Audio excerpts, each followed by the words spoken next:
Buenas tardes, bienvenidas, bienvenidos a la edición central de MBD Noticias. ¿Cómo estás, Martín? ¿Cómo andas, Natalia? ¿Todo bien por aquí? Esperemos que también por allí. Aquí estamos ya en la bajadita de la semana para actualizar la información. Sí, si te parece, empezamos hablando de OCE. Bueno, para variar. O de agua, o de todo un poco. Bueno, para variar, exactamente.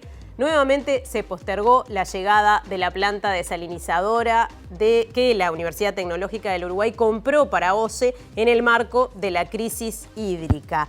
Desde UTEC informaron a MBD Noticias que su arribo desde Estados Unidos se pospuso hasta el 27 de julio por motivos climáticos. Recordemos que esta planta tendrá una capacidad para potabilizar 300.000 litros de agua por día. Y también se estima que estará operativa en los primeros días de agosto, porque en el medio, entre otras cosas, tiene que llegar personal que tiene el conocimiento para su uso. Además, el gobierno, recordemos, había anunciado su compra el 16 de mayo en el marco del anuncio en aquel momento de un paquete de medidas orientadas a la contención de esta situación de falta de agua. Bien, este es uno de los temas que desarrollaremos en esta edición, pero tenemos mucho más. Aquí están los titulares de la jornada. El Ministerio de Ambiente ubicó en la categoría C al proyecto Tambor, una planta de producción de hidrógeno verde que se construirá en Tacuarembó. La clasificación se aplica a emprendimientos con posibles impactos ambientales negativos significativos. La justicia realizó este jueves la reconstrucción del crimen de las jóvenes Laura Raggio, Silvia Reyes y Diana Maidanik, conocidas como las muchachas de abril. Tras regresar de Bruselas, el presidente Luis Lacalle Pou expresó un moderado optimismo con respecto al avance de la negociación por el acuerdo comercial entre el Mercosur y la Unión Europea. La Cámara de Representantes respaldó la gestión de las autoridades de la salud en relación al cierre de Casa de Galicia. La oposición concluyó que algunas dudas no fueron respondidas y reiteró críticas por beneficios al círculo católico. La Organización Nacional de Asociaciones de Jubilados y Pensionistas del Uruguay expresó preocupación por la decisión del gobierno de no otorgar aumento a las jubilaciones más bajas en julio, como ocurrió en años anteriores. La conflictividad laboral en el primer semestre de 2023 fue más del doble que la de 2022 y casi 10 veces más que el promedio de 2020. Fue el semestre más intenso de esta administración, según un informe de la Universidad Católica. Hay críticas desde la Sociedad de Arquitectos del Uruguay al megaproyecto inmobiliario que prevé duplicar la población de Colonia del Sacramento. Advierten que podría fomentar la segregación social y también generar daños irreversibles al ambiente. Cocaína encontrada en Cerro Norte está vinculada con Sebastián Marcet, según confirmó el ministro Heber. Por esta incautación de 265 kilos se condenó a una persona y otros 7 están imputados. El Senado paraguayo aprobó este jueves el desafuero del legislador Erico Galeano. Lo investigan por lavado de dinero y asociación criminal y por colaborar con la banda que integra Marcet.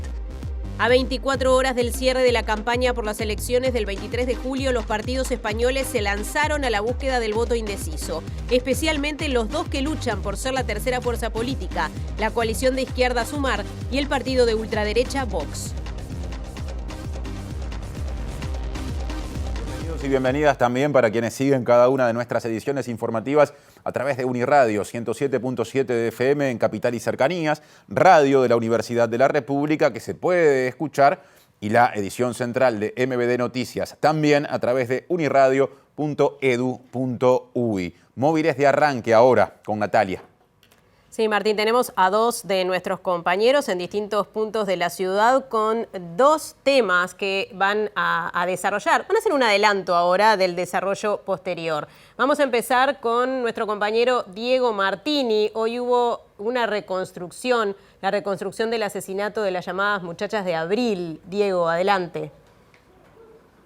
Así es, compañeros, compañeras, buenas tardes para todas y todas. Nos encontramos en Brazo Oriental, Mariano Soler 3098, donde el 21 de abril de 1974 se produjo el asesinato de Diana Maidanik, de Silvia Reyes y de Laura Raggio, las muchachas de abril, cuando estaban acá en esa madrugada, cuando se estaba buscando a Washington Rivero, militante del Movimiento de Liberación Nacional Tupamaros. Esta reconstrucción de hecho que se hizo hoy, que ya se había hecho en otras ocasiones, fue pedida por la defensa del militar retirado retirado Juan Rebollo, quien está condenado por esta causa, por estar en ese operativo esa noche. Bueno, fue solicitada a instancias de su defensa. Sin embargo, cuando vino acá Rebollo dijo que no recordaba mucho porque había un muro que no estaba, y fue retirado Rebollo y volvió a su casa, donde permanece con prisión domiciliaria. Hablamos con dos mujeres que fueron testigos esa noche en la que los militares irrumpieron y cometieron este cruel asesinato, así que ampliaremos en unos minutos.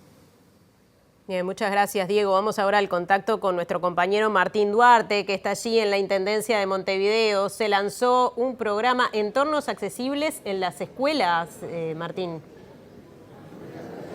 Así es, Natalia, Martín, buenas noches para ustedes. En minutos la intendenta Carolina Cose va a estar presentando esta serie de obras que comienzan esta semana, que van a abarcar a 355 escuelas y que implica mejorar los accesos de las veredas con rampas y también talleres de seguridad vial. En algunos minutos en conferencia de prensa se estará haciendo la presentación aquí en la sala Ernesto de los Campos, así que los que estaremos convocando.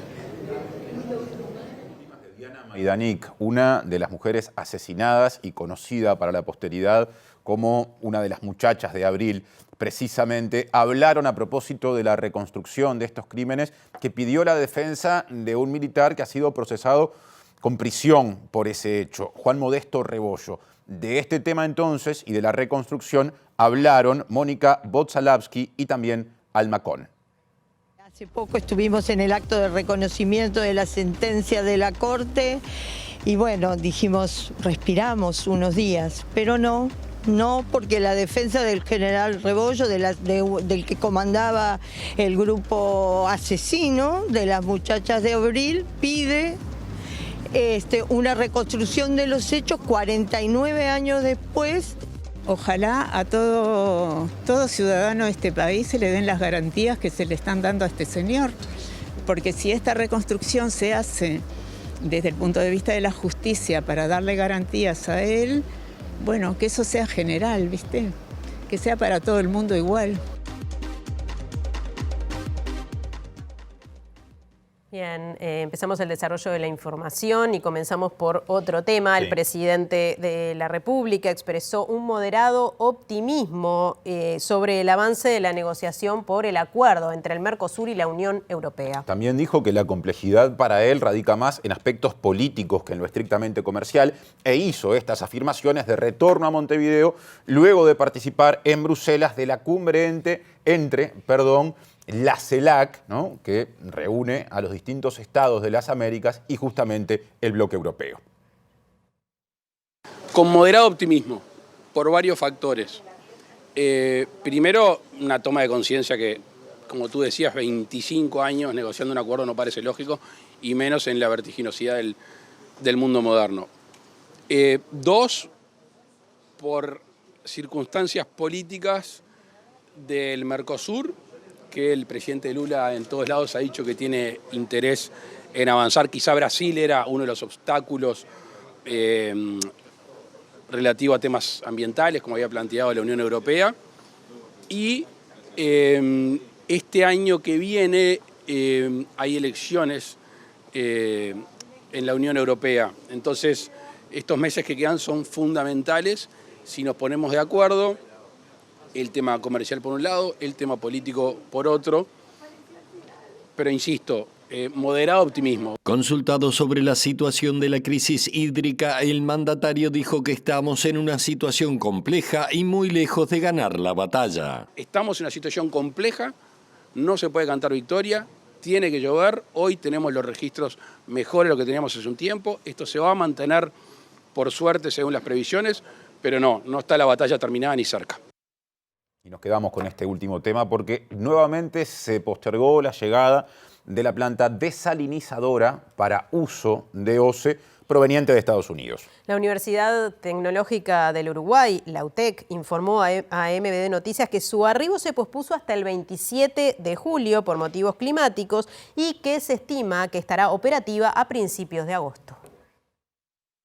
La planta comprada por la Universidad Tecnológica del Uruguay, UTEC, tiene una capacidad para potabilizar 300.000 litros de agua por día. Actualmente se encuentra en Estados Unidos y su llegada a Uruguay fue anunciada por el Poder Ejecutivo en conferencia de prensa el 16 de mayo. Entre otras medidas para atender la crisis hídrica, las autoridades explicaron que la planta permitirá abastecer a unas 150.000 personas, por lo que se va a utilizar para los hospitales y otros centros de salud. El 22 de mayo, el secretario de la Presidencia, Álvaro Delgado, había informado que la desalinizadora que se iba a traer desde el exterior, en el avión presidencial Hércules, llegaría en barco, dadas sus dimensiones. El jerarca dijo entonces que por 15 centímetros la planta no entraba en el avión. Su arribo estaba previsto para el próximo lunes, sin embargo, desde la UTEC se informó que su llegada se postergó hasta el 27 de julio por motivos climáticos y que los técnicos especialistas que la van a operar llegarán al país el 29 de julio. Por eso se estima que la planta desalinizadora estará operativa en los primeros días de agosto.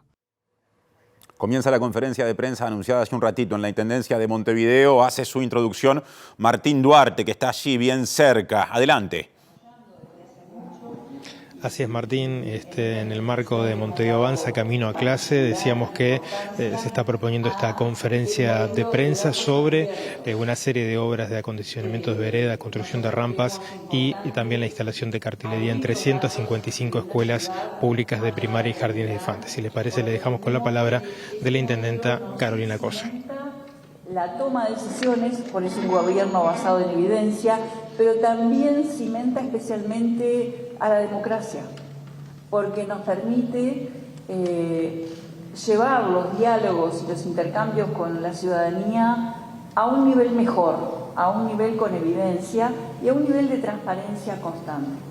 Y por eso en nuestro portal de datos abiertos, tenemos publicado una gran cantidad de información referente a limpieza, a movilidad.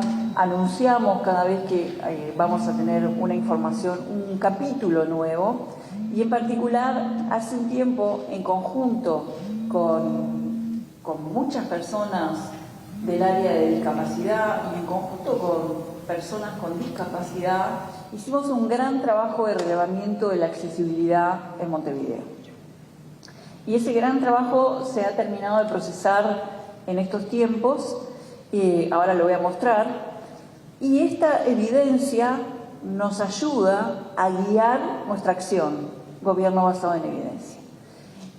Lo que voy a presentar ahora es el primer paso de una Montevideo accesible. Y este proyecto tiene el nombre, le hemos dado en llamar Camino a Clase. Adelante. En este proyecto hemos tomado como punto central, director de esta primera iniciativa, la Escuela Pública de Montevideo, las escuelas y los jardines de infantes. O sea, en general, la Escuela Pública de Montevideo. ¿Por qué? Bueno, porque la escuela pública forma parte de lo mejor del Uruguay. La escuela pública solo genera cosas buenas, lo siento así, lo sentimos así, para el entorno, para sus educandos. Estamos hablando de comunidades educativas. Los barrios son un ejemplo perfecto de una comunidad. Hay muchas comunidades que conviven dentro de cada comunidad, ¿verdad? Bueno, la comunidad educativa, lo que significa la escuela en su entorno, lo que significa la escuela como esperanza de democratizar el acceso a las oportunidades. Me da un poco de vergüenza hablar de esto porque sé que en el público hay personas mucho más capacitadas que yo para hablar de esto, pero de una forma o de otra la educación es un tema de todas y todos.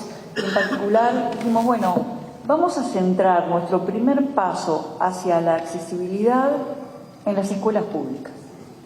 Y ahora vamos a continuar.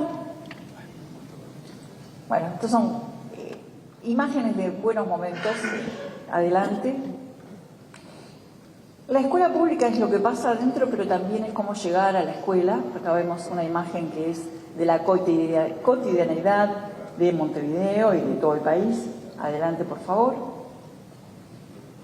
La escuela pública es también una esperanza para los cambios culturales que se impusieron durante el siglo XX y los cambios culturales que necesitamos ir imponiendo en este siglo XXI, en particular todo lo que tiene que ver con el cuidado. Para nosotros es muy importante, quizás el siglo XXI sea el siglo del cuidado y sea el siglo de las acciones colectivas y por lo tanto donde las comunidades están llamadas a jugar un papel muy importante. Acá vemos un trabajo docente alrededor del cuidado del ambiente y del cuidado de la naturaleza.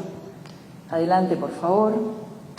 Y acá tenemos el resultado de nuestro trabajo de accesibilidad. Esto lo vamos a hacer público a partir de hoy, si es que ya no está público en nuestro portal de datos abiertos. ¿Está? Decime que sí. Sí, bien.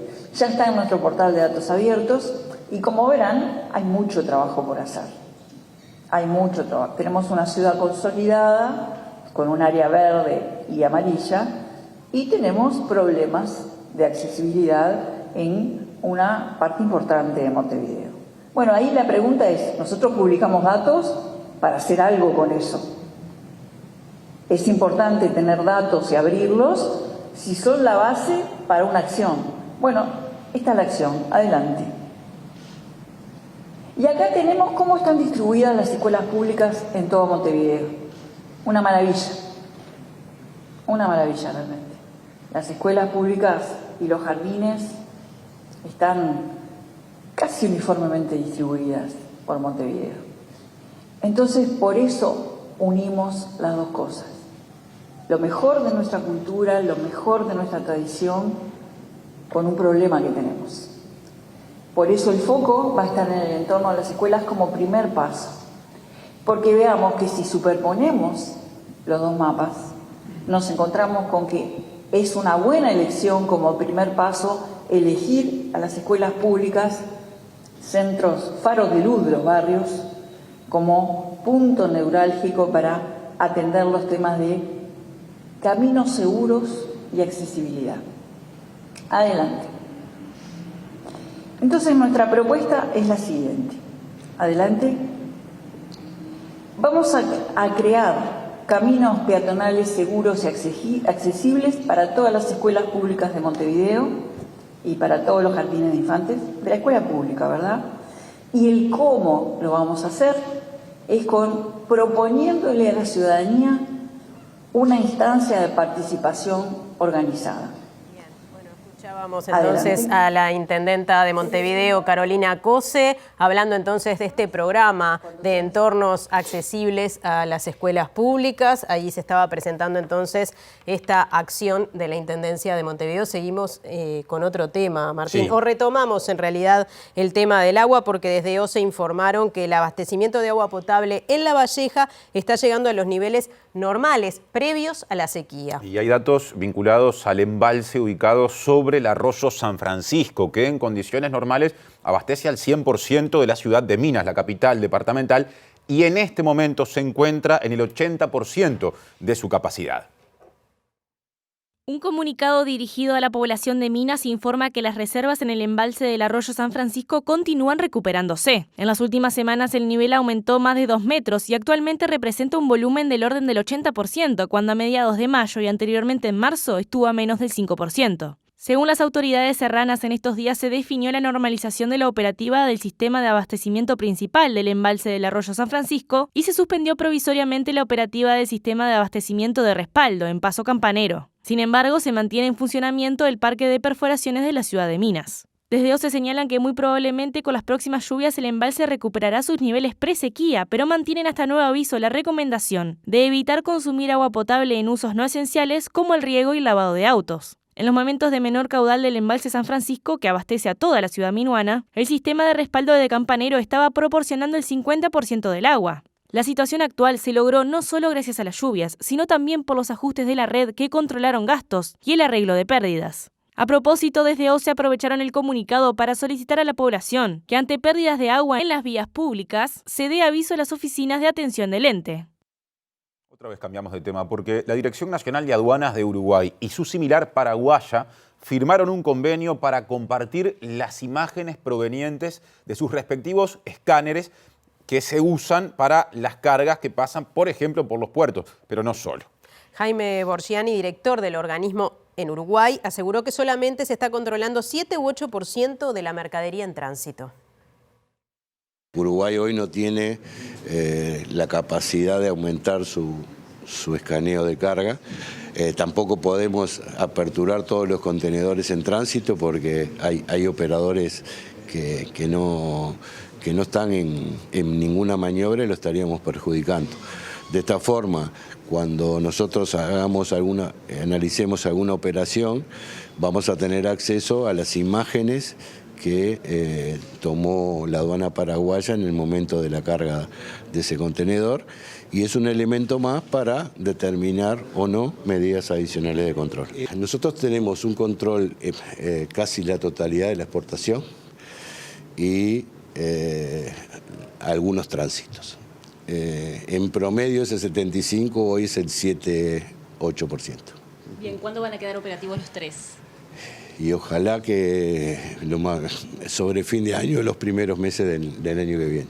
Con la llegada de los 3 escáneres sobre fin de año, Uruguay podría aumentar su capacidad de controles de la mercadería en tránsito al 75%. En igual sentido, con fecha 17 de julio, la Dirección Nacional de Aduanas aprobó nuevas disposiciones de controles de transbordos y reembarques en el puerto de Montevideo. Las operaciones de transbordo y reembarque que tengan prevista la salida del territorio aduanero por la vía marítima desde el puerto de Montevideo deberán ajustarse al procedimiento para los movimientos de mercaderías dentro de los recintos aduaneros habilitados en los puertos y aeropuertos. El área control y gestión del riesgo estará a cargo de determinar y llevar a cabo las acciones cuando correspondan y dispondrá la coordinación de las actividades pertinentes en cualquier momento o etapa del despacho. La presente resolución general entrará en vigencia a partir del 4 de septiembre de 2023.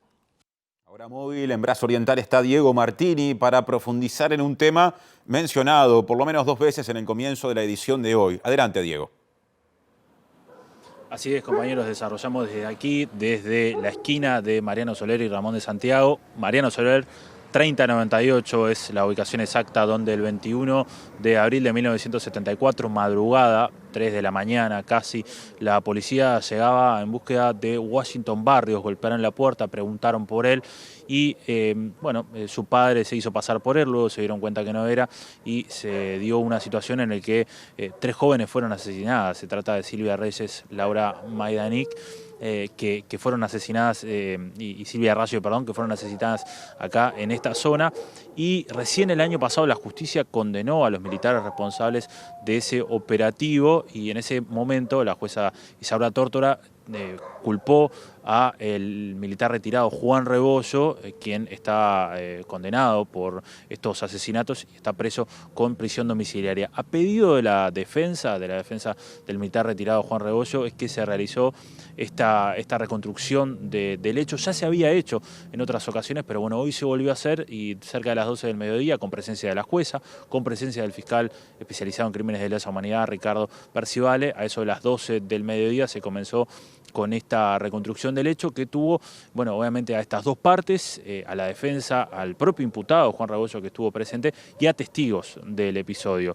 Ni bien comenzó, Juan Rebollo dijo que no tenía muchos recuerdos de qué había pasado esa noche porque había algunos elementos que no estaban y fue retirado inmediatamente y fue enviado a su casa donde permanece con prisión domiciliaria. Pero la jueza y el fiscal continuaron con la reconstrucción del hecho y fueron aportes fundamentales los de testigos que esa noche estaban. Una de las testigos fue Jacqueline Barrios, la hermana de Washington, que estaba esa noche, era muy chica, pero estaba y obviamente tiene los recuerdos a flor de piel y esto nos decía en diálogo con MB Noticias más temprano.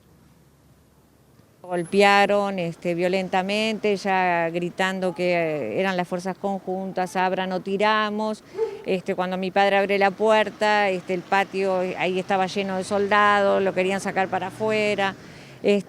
Toda una cosa muy violenta y rápida, ¿no? ¿Y dónde vive Washington Barrios? Que era mi hermano y el hijo de mis padres. Cuando a mi padre le preguntan cómo se llama usted, le dijo Washington Barrios, lo empezaron a tironear para afuera, a gritar acá está, y se escuchó una voz que venía de más atrás de ese grupo que dijo, no, a ese no lo maten porque es el padre. O sea que ya con ese panorama, digo, y bueno, ahí nos metieron para adentro y se metieron para adentro y bueno, ahí bueno, el que apareció primero, que estaba vestido de particular, después lo reconocimos con los años, fue Gabazo. Y bueno, él fue el que habló, estuvo todo el tiempo ahí, fue el que interrogó a mi padre, a mi madre, a mí también me interrogaron. Me querían hacer un plano de la casa de la hermana de mi cuñada. Y bueno, después, o sea, ellos entran y ubican cuál es el apartamento, que era el 3, y bueno, nos meten a todos para adentro y ahí empezaron a disparar y tal. Decidida. Jacqueline, la hermana de Washington Barrios, pero también la cuñada de Silvia Reyes, quien se encontraba esa noche. Hoy, en esta recorrida que estuvimos, que veían ahora recién en las imágenes que ingresamos, obviamente, acá a Mariano Soler 3098, que son varios apartamentos que están hacia el fondo, donde hoy estuvo la jueza y el fiscal. También algunos vecinos que se acercaron nos contaban, claro, también nos mencionaban que esa noche, esa madrugada, estaba lleno de policías, acá de militares, mejor dicho, y que incluso el peritaje demostró que hubo varios balazos que vinieron desde arriba de los techos. Y también, bueno, hoy un vecino les abrió la azotea tanto a la jueza como al fiscal para que vieran bueno, cómo era todo el panorama acá. También hablamos con otra vecina que fue testigo por parte de la justicia hoy. Se trata de Gloria Ande, que era más grande porque en ese momento tenía 25 años y que su dormitorio queda pegado a donde fueron asesinadas estas jóvenes. Escuchemos lo que decía. Lo tuvieron flor de rato, él estuvo, iba, pero decía que no era así la entrada. Y después yo con el fiscal, corroboramos que es lo mismo que está bien dicho, ¿no? La entrada, todo esto cambió. Los muros eran hasta ahí, todo eso no estaba, el fondo aquel no estaba, las rejas, los apartamentos altos. Ya te digo, de aquella época, yo vivo de los 15 años en la misma casa. O sea que, y está, la mía es la única que está igual. Después las otras todas cambiaron, las reformaron, las reciclaron. ¿Qué más dijo Rebollo hoy? Yo no me dejó, un policía no me dejó escuchar porque dice que así no se interfería en las contestaciones de él a lo que yo pudiera decir. Y él a mí no me vio, porque a mí me tenían más acá, no me tenían ahí al lado de él. Lo único sí sentí que dijo, ay, yo esto no me acuerdo, esto no sé, era así o era, viste, como que era distinto. Y no, esto no cambió.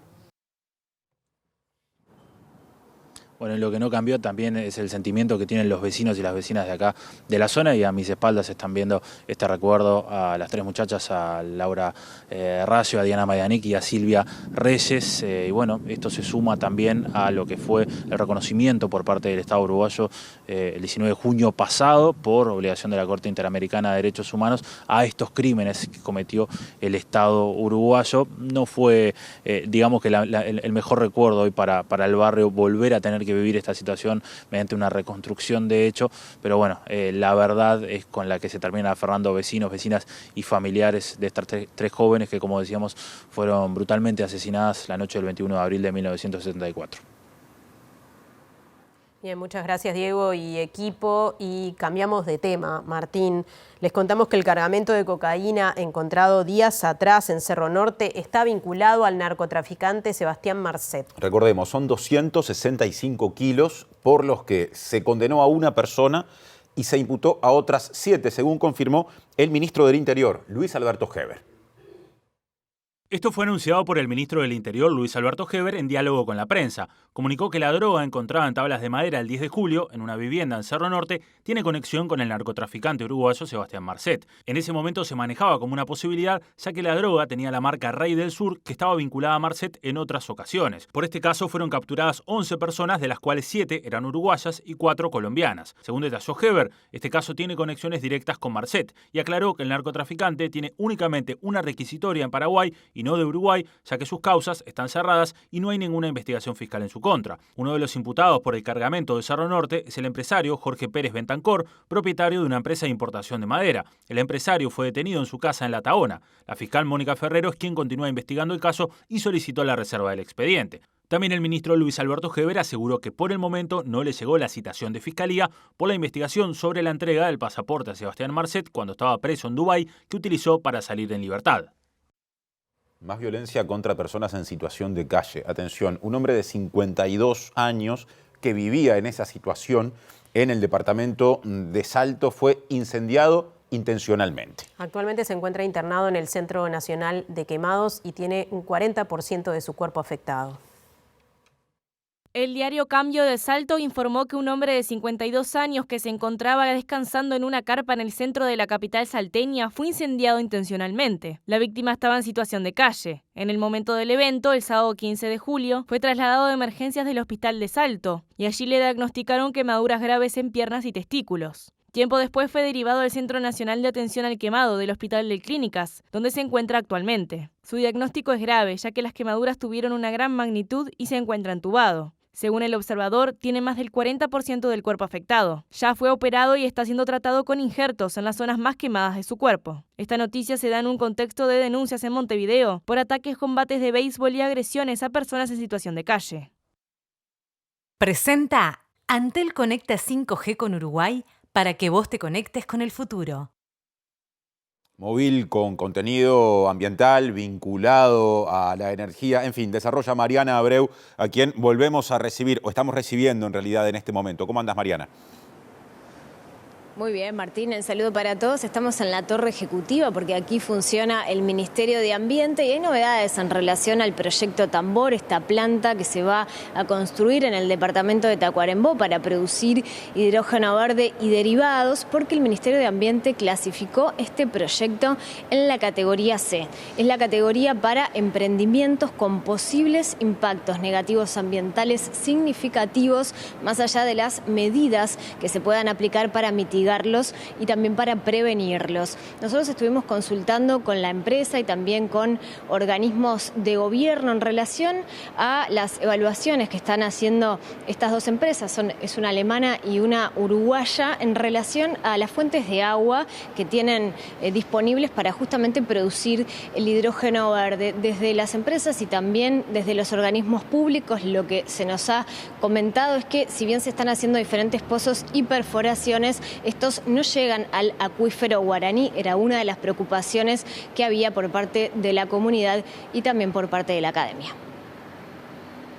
El llamado Proyecto Tambor es un emprendimiento de mediana escala para producir hidrógeno verde y derivados en Tambores, departamento de Tacuarembó. Es iniciativa de una empresa alemana asociada a una local para instalar una planta y exportar su producción a Alemania. Aunque las firmas plantearon en la solicitud de viabilidad ambiental de localización que se clasifique el proyecto como B, categoría que incluye los emprendimientos que puedan tener impactos ambientales moderados, cuyos efectos negativos pueden ser eliminados o minimizados mediante medidas, el Ministerio de Ambiente lo calificó como C, con posibles impactos ambientales negativos significativos, se encuentren o no previstas medidas de prevención o mitigación. Las empresas deberán presentar el estudio de impacto ambiental completo. Para ello, evalúan las fuentes de agua dulce disponibles, por lo que la Dirección Nacional de Aguas le otorgó permisos para realizar pozos de estudio. El lugar de donde se extraerá el agua es una de las principales inquietudes planteadas por la academia y la comunidad. En la comunicación original del proyecto, las firmas encargadas expresaron que la ubicación de la planta presenta abundantes recursos hídricos, en particular agua subterránea proveniente del acuífero guaraní, una de las reservas subterráneas de agua dulce más grandes del planeta. El Ministerio, en su visita a la Comisión de Industria del Senado, aclaró que el proyecto no estrictamente va a tomar agua del acuífero y que en el documento de viabilidad ambiental que presentaron no quedó felizmente redactado. A través de su agencia de comunicaciones, la empresa local afirmó a MBD Noticias que actualmente el emprendimiento se encuentra en la etapa de prefactibilidad y que realizaron 2 perforaciones y un pozo de monitoreo con el permiso de las autoridades. Según sostuvo, las perforaciones no superan los 120 metros de profundidad y no llegan al techo del acuífero. Bueno, y hoy el ministro de Industria, Omar Paganini, se refirió a este tema en entrevista con Semanario Búsqueda, respondió a estos cuestionamientos por el uso de agua dulce y el volumen que se necesita para producir justamente hidrógeno verde por parte de este proyecto. Paganini lo que dijo que es una cantidad habitual en la industria y que de hecho es menor a la que insumen otras actividades productivas y comerciales. El titular de Industria, Omar Paganini, fue consultado por el semanario Búsqueda sobre los reparos de habitantes de la localidad de Tambores, en Tacuarembó, y de académicos sobre el agua dulce que insumirá el proyecto Tambor para producir hidrógeno verde y derivados. También se le preguntó sobre un informe del Banco Interamericano de Desarrollo que sostiene que uno de los principales riesgos ambientales asociados al hidrógeno verde es la posible escasez de agua. Paganini afirmó que el proyecto implica un consumo normal para una industria. Explicó que consumirá 600 metros cúbicos por día, mientras que las termas del Arapey consumen 21 metros cúbicos diarios y un frigorífico estándar utiliza cerca de 1000 metros cúbicos por día. El volumen de lo que insumirá Tambor, según dijo el ministro, es equivalente a lo que consume el cultivo de 25 hectáreas de arroz. Sobre la utilización de agua dulce por parte de la industria y su vínculo con la crisis hídrica, el jerarca sostuvo que más allá de la sequía actual, en Uruguay no escasea el agua y no ve demasiadas tendencias a que eso cambie. Presentó Antel Conecta 5G con Uruguay para que vos te conectes con el futuro.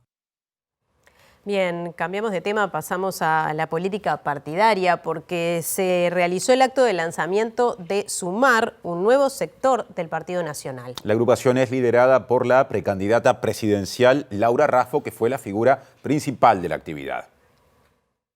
Nosotros no estamos ni a la izquierda ni a la derecha de nadie, nosotros somos blancos. Y por supuesto, hay alguien que no puede faltar. Tomamos todos los valores, las enseñanzas de los líderes históricos de nuestro querido Partido Nacional. Pero también vamos a tener como guía a nuestro presidente de la República, Luis Lacalle Pou. Queremos que en esta segunda etapa de transformaciones se generen aún más oportunidades para todos los uruguayos. Este gobierno hizo mucho, cambió el modelo de atención del MIDES, le está llegando a más gente, priorizó los servicios de salud, creó el plan Avanzar para el acceso a la vivienda. Tenemos que seguir trabajando y nuestros equipos ya están armando propuestas para que un próximo paso sea bajar el costo de vida para todos los uruguayos. Hay algo muy importante. Vamos a marcar nuestra máxima firmeza en combatir el narcotráfico y el crimen organizado. Todos nosotros empezamos a construir este gran movimiento que es Sumar. Ahora, construyamos juntos una ola de esperanza que garantice un segundo gobierno de coalición encabezado por el Partido Nacional.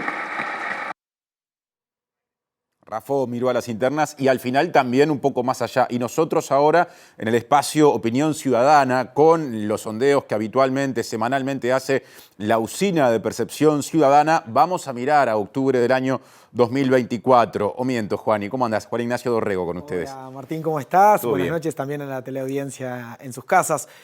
Efectivamente, hoy traemos para compartir algunos datos sobre este sondeo reciente que hicimos a quienes integran el panel de la Usina de Percepción Ciudadana sobre simpatías electorales, intención de voto y demás. Y estos son algunos de los resultados que tenemos para compartir con ustedes. Veamos entonces en la primera placa lo que son los resultados sobre la pregunta que le hicimos a la ciudadanía, a quién votarían en caso de que las elecciones fueran el próximo domingo. Un 45% de las personas responden que votarían al Frente Amplio. Un 29% dijo que, bueno, se inclinaría por votar al Partido Nacional y luego los otros dos principales socios de la coalición hoy de gobierno, el Partido Colorado y Cabildo Abierto, con 5% y 4% respectivamente. El 1% de las respuestas apuntan, bueno, a que votarían por el Partido Nacional. En el otro extremo del gráfico tenemos con un 6% personas que dicen que votarían en blanco o anulado y llega a un 7% la cantidad de respuestas, bueno, que decidieron responder que no saben o no contestan al respecto. Bien, así que 45 Frente Amplio, 29 Partido Nacional, 5 Partido Colorado, 4 Cabildo Abierto, 1 Partido Independiente, 1 Partido de la Gente. Eso permite, antes de ir con la segunda placa, hacer una segunda cuenta y es la relación Frente Amplio, partidos de la coalición de gobierno sumados, que según estos números da un 45-40 en favor del Frente Amplio. Sí, pasamos entonces a ver la próxima placa, donde justamente lo que nos traes está de forma, gráfica. Traemos también para compartir los datos de recientes sondeos que han mostrado otros analistas políticos, otros analistas de intención de voto y electorales, que nos muestran que los datos de la Usina de Percepción Ciudadana se alinean de alguna manera a lo recientemente expresado por otros colegas y otras empresas que traen sondeos electorales y políticos de este tipo. Nosotros en este caso tenemos el 45% del Frente Amplio y un 39%, excluimos ese 1% del Partido de la Gente porque hoy no integra, no tiene representación legislativa en este caso en el gobierno de coalición. Entonces quedamos con un 39%. Una breve acotación. Tiene una banca en la Cámara de Representantes, no forma parte del Poder Ejecutivo. Exacto, efectivamente. Esa es la distinción que hacemos y que en algunos sondeos se incluye también en un conjunto de partidos denominados otros, ¿verdad? Pero bueno, tenemos, por ejemplo, el último sondeo de Equipos Consultores, muestra una diferencia entre 43 y 38, muy similar a lo de Cifra, que muestra un 44% de intención de voto para el Frente Amplio y un 38% para los partidos de la coalición multicolor. Y quizás sí la excepción es Factum, que muestra sumados los partidos que integran la coalición de gobierno con 46% a diferencia de la intención de voto para el Frente Amplio con 40%. Muy similar al resto, digamos a la mayoría, son los datos de Opción Consultores con una diferencia de 3 puntos porcentuales, digamos. De alguna manera, lo que estos recientes sondeos han mostrado es la consolidación de una posible ventaja por parte del Frente Amplio con respecto a todos los partidos que hoy integran la coalición de gobierno. Es más, algunos analistas se han animado a comentar, digamos, de que con estos datos el Frente Amplio de sostener esta ventaja podría estar muy cerca de obtener una victoria incluso en primera vuelta. Digamos. Sí, y hay un punto intermedio ahí que también siempre entra en ese tipo de proyecciones, falta mucho, que es la mayoría parlamentaria, que con 47 puntos porcentuales la obtuvo 2 veces el Frente Amplio. En este sondeo no está lejos, está cerca, en otros está un poco más lejos y falta tiempo. Seguramente. Así que, digamos, veamos cómo evoluciona la intención de votos, las simpatías políticas de acá a lo que se va a venir sin duda a lo largo de este año, pero también sobre todo en el 2024. Y creo que si hablamos de evolución podemos pasar al tercer gráfico que nos muestra justamente lo que ha sido la evolución, las simpatías electorales en las últimas 3 mediciones o 3, hitos de medición que hemos tomado para traer y comparar. En mayo del 2022, el Frente Amplio mostraba un 42% de simpatía electoral ante un 36% de aquellos que decían votar a algún partido que integra la coalición de gobierno, algo que en octubre del 2022 la coalición de gobierno aumentó a un 40% y el Frente Amplio lo hizo apenas con un punto porcentual, digamos un 43%, y ahora la diferencia se extiende un poco más. ¿Por qué? Porque el Frente Amplio parece consolidar determinado crecimiento en las simpatías electorales, mientras que el conjunto de los partidos que hoy integran la coalición de gobierno parecen haberse estancado, incluso mostrando un 39% de las opiniones en la última medición realizada este mes. Y la última pregunta es, ¿habrá una nueva encuesta de la Usina aquí en MBD Noticias antes de fin de año con esto, la intención de voto? Sí, sin lugar a dudas. En algo así como 2 o 3 meses estamos volviendo para comparar nuevos datos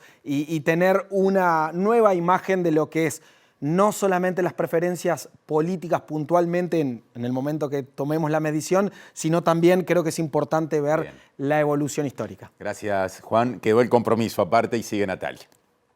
Sí, les contamos que en el primer semestre del año se registró el mayor nivel de conflictividad laboral en lo que va de este gobierno, ya que los conflictos fueron más del doble que el promedio del año anterior y casi 10 veces más que el promedio de 2020. Los datos surgen del índice que elabora el Instituto de Relaciones Laborales de la Universidad Católica del Uruguay. El sostenido aumento de la conflictividad laboral se arrastra desde abril de 2022, cuando se levantaron las restricciones por la pandemia de COVID-19, siendo la del primer semestre de 2023 la más alta del actual periodo de gobierno. Incidieron fuertemente los 2 paros parciales y los 2 nacionales de 24 horas convocados por el PIT-CNT, uno el 8 de marzo por el Día Internacional de las Mujeres y el otro el 23 de junio contra la reforma jubilatoria. En total, sumando paros del PIT-CNT y de sindicatos, hubo 60 paralizaciones entre el 1 de enero y el 30 de junio, con participación de casi 1.200.000 trabajadores y trabajadoras y una pérdida de 1.063.914 jornadas. En el análisis mensual, la conflictividad de junio fue más del doble que la de mayo, siendo el guarismo más alto en este periodo de gobierno. Esto se explica por lo ocurrido en la construcción, con 60% de los conflictos, y en la educación, con 30%. En cuanto a las causas, 56% fueron por salario, 21% por condiciones laborales, 20% por empleo y 4% por otras razones. En cuanto a las ramas de actividad, la construcción con 49% y la educación con 32% fueron, como en junio, las de mayor intensidad. Sobre la perspectiva para el segundo semestre, el informe prevé que seguirá creciendo por conflictos no resueltos el transcurso de la 10ª ronda de consejos de salario, que involucra a 660.000 trabajadores, y la última rendición de cuentas del actual gobierno.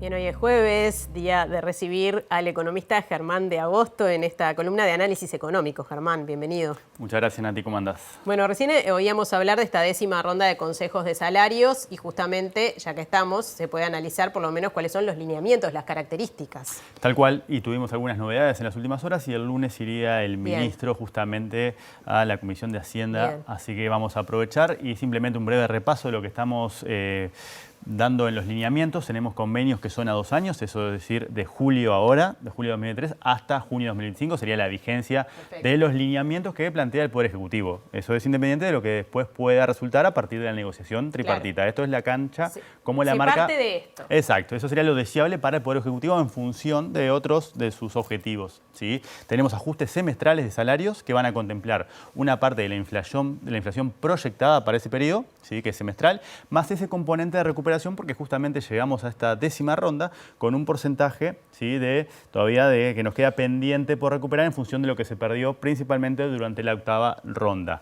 Luego de que termine, teníamos correctivos anuales, es decir, si la inflación que nos dicen que va a ser no termina coincidiendo con la inflación que efectivamente tenemos, eso supone la activación de un correctivo para corregir justamente esa diferencia. Y además vamos a tener diferenciación en función de dónde están los sectores. ¿Perdieron más del 2% o perdieron menos del 2%? Eso va a determinar en qué momento del tiempo de esos 2 años va a comenzar ese proceso de recuperación, siempre bajo el paraguas del compromiso asumido por el sector político en torno a lo que tiene que ver por el gobierno, en torno a lo que tiene que ver con llevar el salario al nivel del 2019. ¿Sí? Así que ahora vamos a una placa más y vamos a analizar justamente la dinámica semestral de los ajustes, que eso es algo que publicó hoy justamente El País, que había hablado con el ministro Mieres, y lo que tenemos son ajustes diferenciales, es decir, no es el mismo ajuste para el primer semestre que para el segundo, y lo que vamos a tener es en julio, ahora de estos meses, lo que tenemos es un aumento del 2,7%, luego para el primer semestre del año que viene tenemos un 4,4%, y así seguimos con esa lógica analizando para el primer semestre del próximo año 1,3% y finalmente 4,2%. Para todas y todos. Exacto, acá esto estamos viendo en términos generales, y esto semestral, no estamos acostumbrados a analizar la inflación en términos semestrales, pero ahí abajo lo que tenemos es el año móvil. ¿Por qué móvil? Porque estamos arrancando en julio, entonces nos movemos hasta el otro julio, y eso da una inflación del entorno de 7,2% para ese primer año de los convenios y de 5,6% para ese segundo año. ¿Sí? Así que acá tenemos lo que es la inflación prevista hoy por hoy en lo que son las pautas para la negociación colectiva. Bien. Si ahora pasamos a una placa más, vamos a justamente analizar lo que se desprende de la rendición de cuentas. Esto es, de alguna manera, lo que sería el reflejo del cumplimiento de estos lineamientos, y eso en base al cumplimiento también de las proyecciones de inflación. Tenemos por un lado en blanco lo que son los salarios privados. Y ahí lo tenemos en índices. ¿Qué quiere decir eso? Que tenemos el punto 100, lo tenemos en el año 2019. ¿Por qué? Por el compromiso de llevar el poder de compra al 2019. Eso quiere decir que el 101,3, que está justamente previsto para fines del 2024, supone que el salario real dentro del sector privado crecería 1,3%. Sobre el de 2019. Exactamente. Eso de nuevo es lo que se desprende de la rendición de cuentas, que es en función del cumplimiento de lo que son las proyecciones de inflación, que son las que alimentan los lineamientos que estamos analizando. Y en verde tenemos lo mismo, pero para el sector público. En el caso del sector público, la recuperación prevista en el mejor escenario para el Poder Ejecutivo sería un aumento del 2,8% comparando con el nivel que teníamos en 2019. Pero de alguna manera la variable que es central acá es justamente lo que ocurra con la inflación. Así que para ir terminando, lo que tenemos es en la última placa distintas miradas, ¿sí?, sobre lo que podemos esperar con la inflación. Y acá tenemos graficado lo que es la inflación observada en blanco y las proyecciones del Centro de Investigaciones Económicas. ¿Sí? Y lo que nos está dando es que la inflación va a entrar transitoriamente dentro del rango meta, pero después va a volver a ubicarse por encima. ¿Sí? Así que terminaría en diciembre del 2024 en el entorno de 7,5. Allá podemos contrastar con lo que es en verde los analistas. Ese es un promedio justamente de todos los analistas que responden mensualmente la encuesta del Banco Central. Eso lo conocimos ayer y están dando una corrección importante a la baja. Para el 2023, 6,3, era 7% hace un mes, ahora es 6,3 y 6,6% para el año que viene.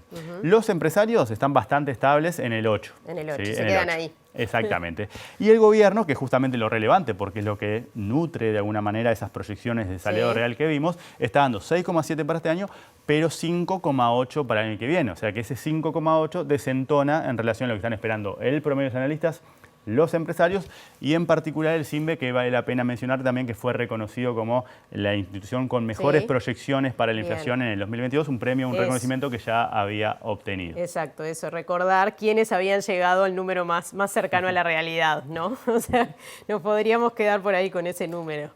Exactamente, así que lo que tenemos es esa disociación de alguna manera, ¿no?, entre lo que puede ser la perspectiva, pero ya pensando en el 2024. Así que por ahora esto es lo que tenemos y en las próximas semanas conoceremos un poco más porque van a ir apareciendo detalles en torno a los lineamientos en función de los distintos sectores y en función de cómo van a ir discurriendo las negociaciones. Bien, ¿y cuánto pesan estas proyecciones en la negociación también? Totalmente. ¿No? Bien, bueno, muchas gracias, Germán. Nos vemos hasta el martes. Bien, ya sigue Martín con más información.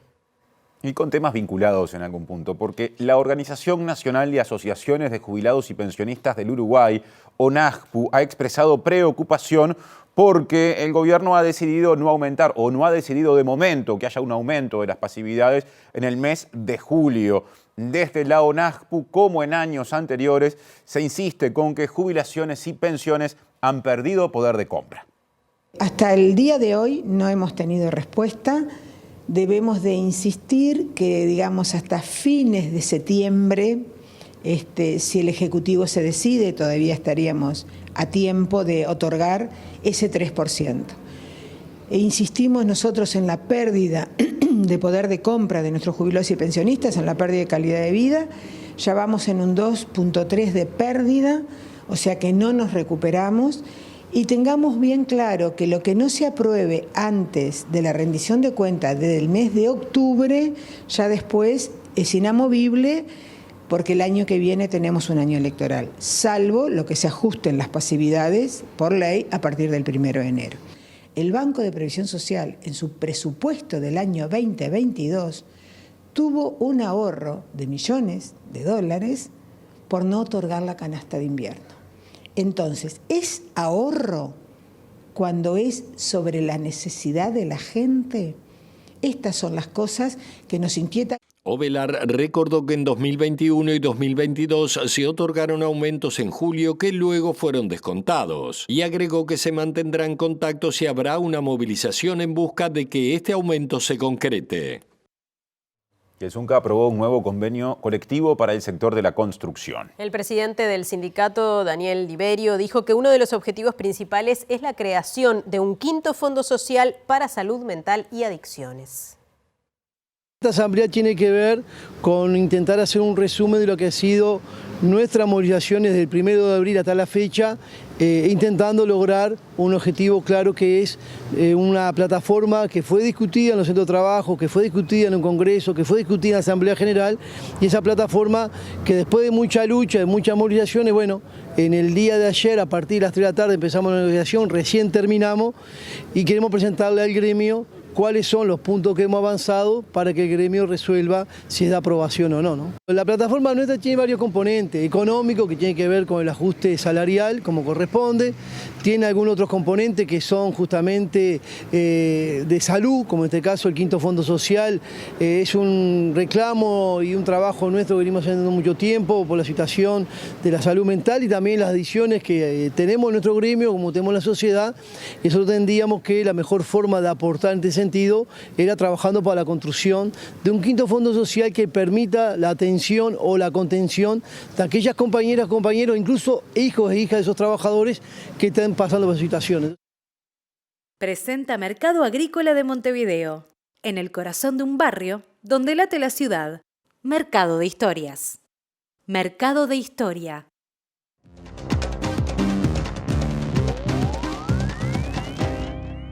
¿Qué tal? Buenas noches, bienvenidos al capítulo internacional. Lo comenzamos en Paraguay. Hace algunos instantes los compañeros hablaban de la situación del narcotraficante uruguayo Sebastián Marcet, y esto tiene que ver también con Marcet porque el Senado de ese país desaforó finalmente al senador Érico Galeano, que está vinculado, según la justicia, y se está investigando y ahora tiene las manos libres para seguir adelante, al clan Insfrán, Miguel Ángel Insfrán, que es el líder de una banda narco que también integra el uruguayo Sebastián Marcet, y los vínculos que este político habría tenido precisamente con esa banda. Ahora será la justicia quien deberá determinar el alcance de estas denuncias y si efectivamente este senador paraguayo estaba vinculado al clan Insfrán, que recordemos también está acusado de haber matado al fiscal paraguayo Ricardo Pecci en Colombia. Un total de 44 senadores por unanimidad votaron por el desafuero del senador Érico Galeano sin ningún tipo de debate y evitando así las críticas al legislador colorado, procesado por asociación criminal y lavado de dinero, luego que el pasado lunes la Comisión de Asuntos Constitucionales del Senado paraguayo dictaminara apoyar al desafuero del legislador.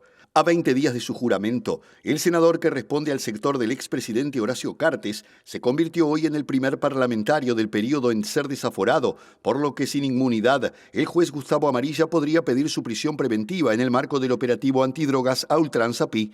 Galeano dijo en su defensa que la imputación es una persecución del gobierno de Mario Abdo Benítez por haberse cambiado de bando y aliarse al cartismo, así como también sostiene que su colega y rival Derlis Osorio presionó al fiscal general del Estado, Emiliano Rolón, para su procesamiento.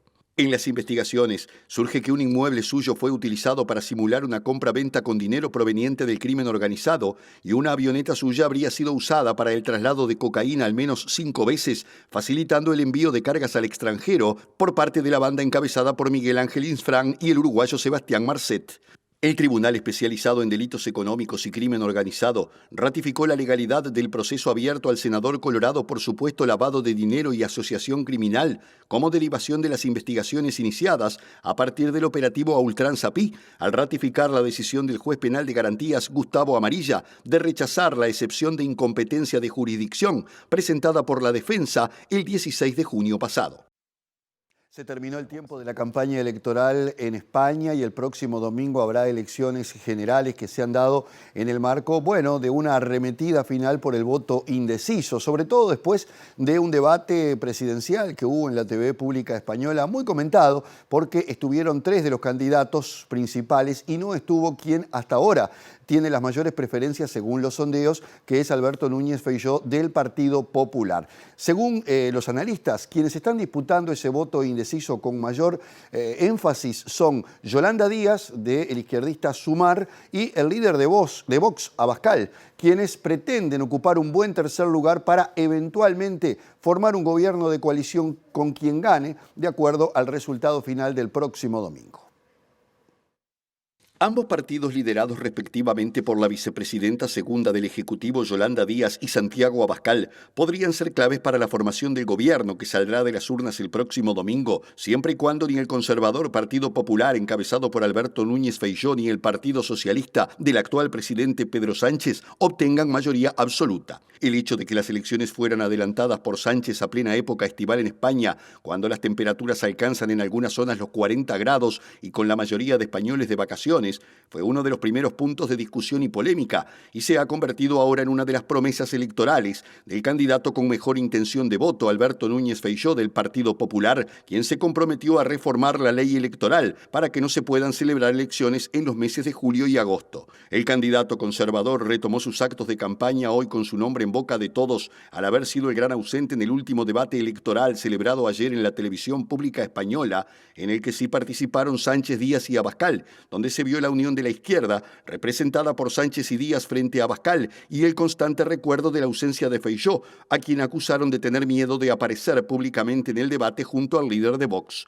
El debate se dividió en tres bloques: economía, con la crisis climática como asunto principal en posturas enfrentadas, políticas sociales y pactos de Estado, y postelectorales tras los comicios, uno de los temas de mayor recorrido durante la campaña electoral. En la recta final hacia las elecciones, Sánchez recibió este jueves el apoyo de líderes mundiales como el presidente de Brasil, Lula da Silva, el canciller de Alemania, Olaf Scholz, y el primer ministro de Portugal, Antonio Costa, quienes firmaron un manifiesto para que el líder socialista español sume una mayoría de progreso el próximo domingo. Hace un par de horas la presidenta de Perú, Dina Boluarte, dio una conferencia de prensa a propósito de las manifestaciones de ayer y se mostró proclive a abrir un ámbito de negociación con los manifestantes. Lo cierto es que ayer se produjo la tercera toma de Lima y tuvo incidentes, sobre todo en Huancavelica y Lima, que dejaron un saldo de heridos y detenidos importante.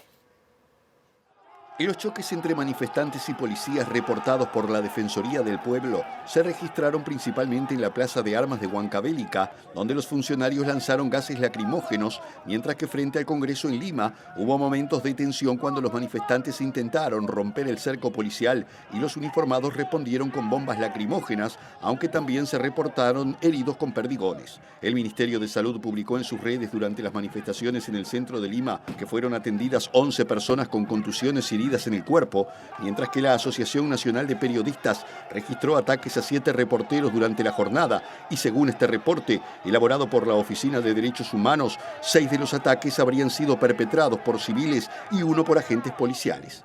En una rueda de prensa, el ministro del Interior, Vicente Romero, informó que unas 21.000 personas salieron a las calles en todo el país y tildó la actuación policial de espectacular, asegurando que se había realizado un cambio de estrategia en la actuación de los funcionarios que permitió controlar las manifestaciones. La tercera toma de Lima no solo concentró manifestantes en la capital, pues hubo movilizaciones en 64 provincias de las 195 peruanas, según el reporte de la Defensoría del Pueblo, y un despliegue de 12.000 uniformados, según datos del comandante general de la Policía Nacional del Perú. Mientras en buena parte del país los manifestantes expresaban su rechazo contra Boluarte, el congresista Jaime Quito introdujo una denuncia constitucional contra la mandataria y el primer ministro Alberto Otarola por los presuntos delitos de usurpación de función pública, aceptación ilegal al cargo y por infracciones a la Carta Magna cometidas durante las violaciones a los derechos humanos denunciadas.